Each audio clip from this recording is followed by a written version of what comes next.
Oh, hey there, everyone. It's John from Adults Have Toys Too, where we look at things that bring us fun and satisfaction. Today, I want to talk about a computer. This computer, actually. But not from an objective point of view. There are many videos on YouTube talking about specs and performance and the history of tech. But I want to talk about this tech from a subjective point of view. How a device can make somebody feel something. And why does it do that? So if you're here to learn about the numbers and don't care what I personally have to think about this device, I just don't want to waste your time. But if you're interested in a meandering story about one person's thoughts and feelings about a piece of tech, then sit back and have a listen.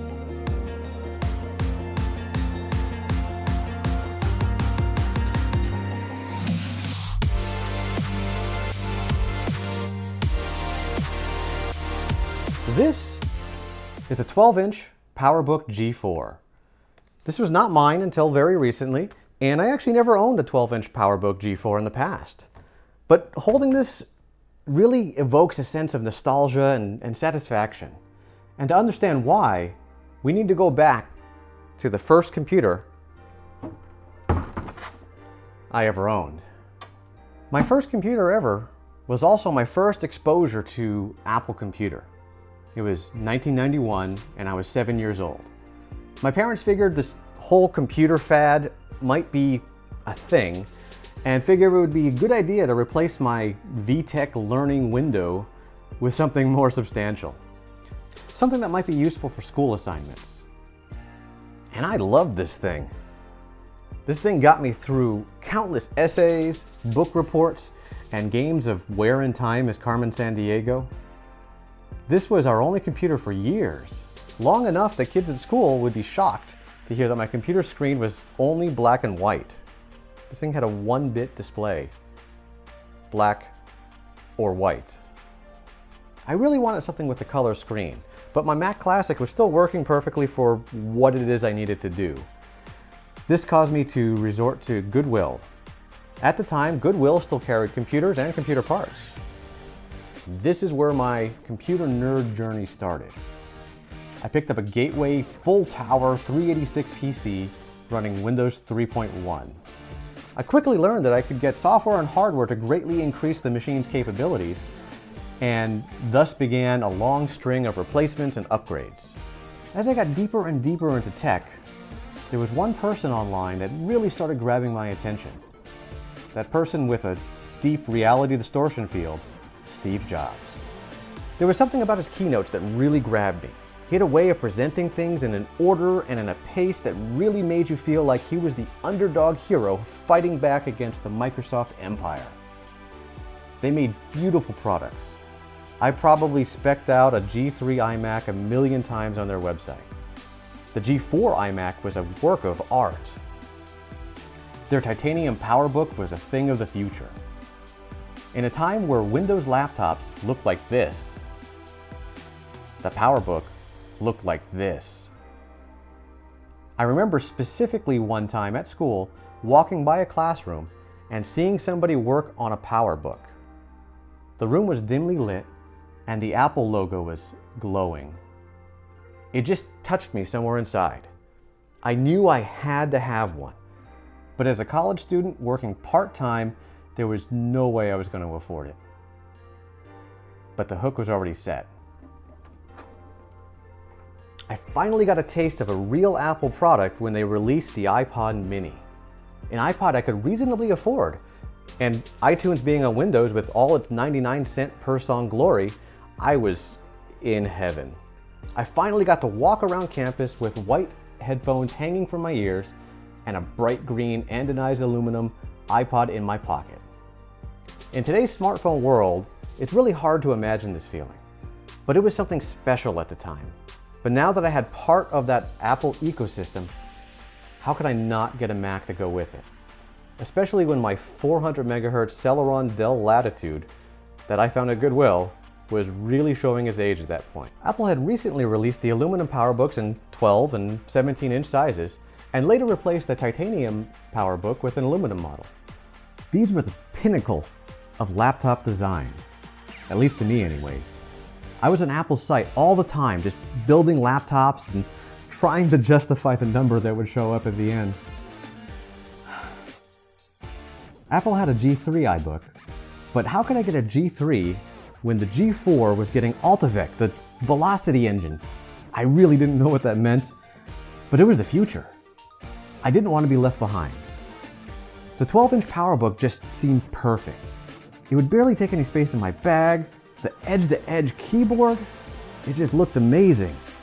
And seeing Yao Ming use it next to Vern Troyer using a 17-inch Powerbook on an airplane is still stuck in my head to this day.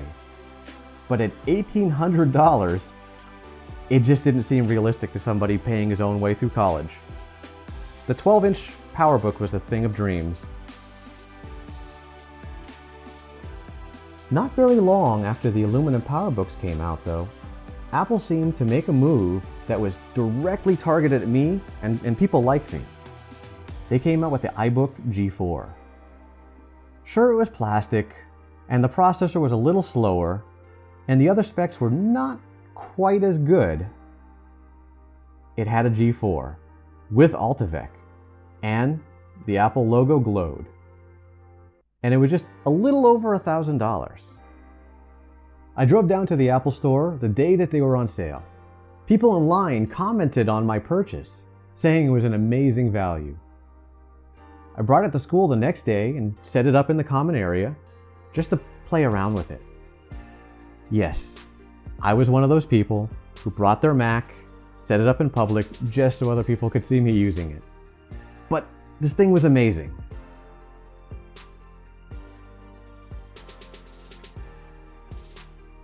The Unix-based Mac OS X, the clearly superior PowerPC architecture, and a community that built up around the Mac hardware and software. The tiny but dedicated Mac user base meant that the choices of applications were much smaller, but each piece of software seemed more lovingly designed, with an attention to detail that was rarely seen in Windows programs. While it was just a piece of consumer technology, it made a real connection with me. I really felt part of something. It truly was an experience. I continued to follow Apple after that, but I never really got the same connection as I did back in the G4 days. After Steve Jobs died, it just really didn't feel like the same company anymore. The last new Apple products I ever bought was the first unibody MacBook Pro and the iPhone 3G, both around the same time. My old iBook's hinge was completely destroyed and it's been gone for a long time now. And ever since then, I've been fully on Android and Windows. I have picked up a few collectible Macs throughout the years. But a little bit ago, I was shopping for a new laptop. While going through eBay and Mercari, I came across a 12-inch Powerbook G4 for around $100. I don't know why I hadn't looked for them before, but when I saw the listing, all those old feelings started to come back. The keynotes, the ads, the hours on Apple's website configuring and reconfiguring this laptop. The desire for the Powerbook, but settling on the still quite good iBook. I hit the buy button and felt the excitement again of waiting for an Apple product to ship. While I didn't get the full Apple unboxing experience, there was definitely a feeling of nostalgia and excitement pulling the machine out of its packaging, feeling it, looking at it. I loved my little iBook, but this is what I really wanted the whole time. I booted it up and I was transported back to my college years, exploring the OS and remembering the little quirks. The things like the power adapter with its cable management and light up connector. The way the little latch comes out magnetically. And the way it sounds like it's munching a disc when you insert a CD or DVD into its slot loading drive. Now this particular example has definitely seen its share of wear and tear. And it seems like somebody at some point tried fairly aggressively to open the thing up. But just owning this machine is absolutely worth the $100, to me at least. This computer's design not only influenced an industry, but it influenced my taste in computers moving forward.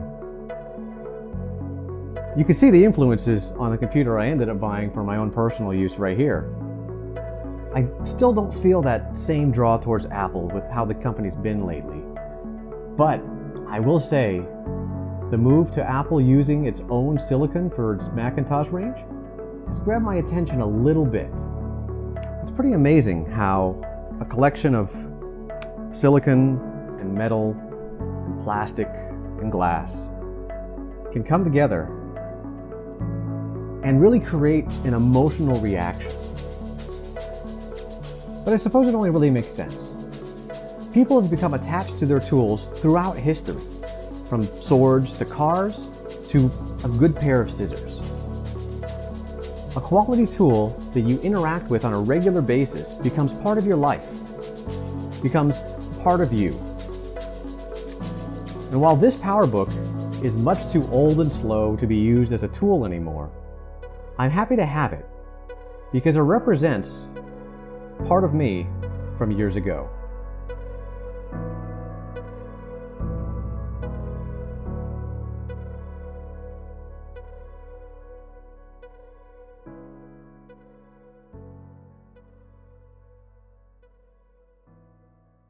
I really hope you enjoyed this trip down memory lane with me. And if you didn't, that's fine too.